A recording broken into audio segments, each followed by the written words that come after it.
Hello, I'm Neil Quigley and welcome to my podcast. Brexit talks become more and more like a divorce as Theresa May and Jean-Claude Juncker try to smooth things over during a formal dinner. As employment falls in the United Kingdom, more and more people are working but for less money, while the cost of living continues to rise. Basically, there is going to become a time where our whole economy is based on lotto wins. Theresa May has said she plans to make it as easy as possible for EU citizens to stay in the United Kingdom, much to the annoyance of Nigel Farage, as it means his ex-wife can now stay in the country. So let me get this straight. Catalonia, which contains arguably the most cosmopolitan city in the world, wants to, in effect, become its own country. The world is regressing. Soon, every region or county in the world will once again rule itself. Czechs are voting in a two-day general election in which the favourite is a populist billionaire who has campaigned on the anti-establishment platform. Hang on, this sounds familiar. Pretty sure this has happened somewhere else fairly recently. Good luck, everyone. Speeches by Barack Obama and George Bush have been labelled as veiled rebukes of Donald Trump's leadership. If this was a veil used by a bride during a wedding, she would be very disappointed, as it would not even cover her face. I saw the headline power cut at Stormont and I thought there'd been a government review, but as it turns out, it was just a bit windy and it took out a few cables. We Brits are so bad in a hot country that even some sand from the Sahara made the sun go red this week. If the red sun thing proved anything this week, it's that during a nuclear attack, millions of people would die while taking pictures of the sky.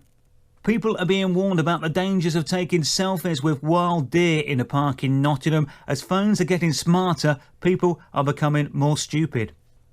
Some banks have been linked to money laundering, which always sounds to me like when you accidentally leave that fiver in your pocket when you wash your jeans. No problem now though, with waterproof notes of course. Well, the banking industry does need to be cleaned up. More than 1 million fly tipping cases were dealt with last year. I'm surprised, as I thought cows were easier to tip, but there have hardly been any of those. The UK's worst traffic jams have been revealed, and already Channel 5 want to buy the rights for the TV show. The launch of a new faster commuter train between Bristol and London failed after the aircon broke and dripped water on the passengers, making for a very busy rush hour. Mercedes-Benz recall 400,000 of their new cars after problems with their airbags, something countless plastic surgeons have also had to do over the years. Mike Ashley puts Newcastle United up for sale, or as he just got drunk in a pub again during a business meeting.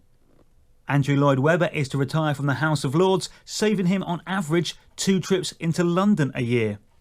As the new Roger Moore soundstage was opened at the Pinewood Studios, a specially selected group of dignitaries got together to raise an eyebrow to the great man.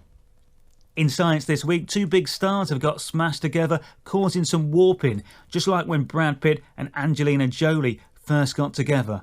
That was really warped in the end. Cher is set to star in the sequel to Mamma Mia. At 71, she has a great body for her age, although the age of that body is actually about 20. Didn't Joey experience a casting couch situation in Friends once? Come on, the whole world watched that show. Surely we should have been having this conversation and sorted all this out back in the 90s. Tom Jones has said that abuse in the music industry is not unusual. A new report has suggested that Oxford and Cambridge universities only tend to accept students from certain schools and from certain backgrounds. In other news, the Pope is still the leader of the Catholic Church and bears still go to the toilet in the woods. George Saunders wins the Booker Prize, which is a grammatically terrible way to refer to a book. By the same thought process, the Oscars should be called the Filmer Prize. People are up in arms about suggestions doctors aren't to ask patients their sexual orientation, when a 30-second look at their online Facebook page would supply the answer to that question to the world in seconds. Storm Brian is set to hit the UK this weekend. That is not a scary or frightening name, is it? Brian just sounds like someone you could have a cuppa or a pint with, not like someone who would topple over your wiggly bin or throw a few slates off your roof.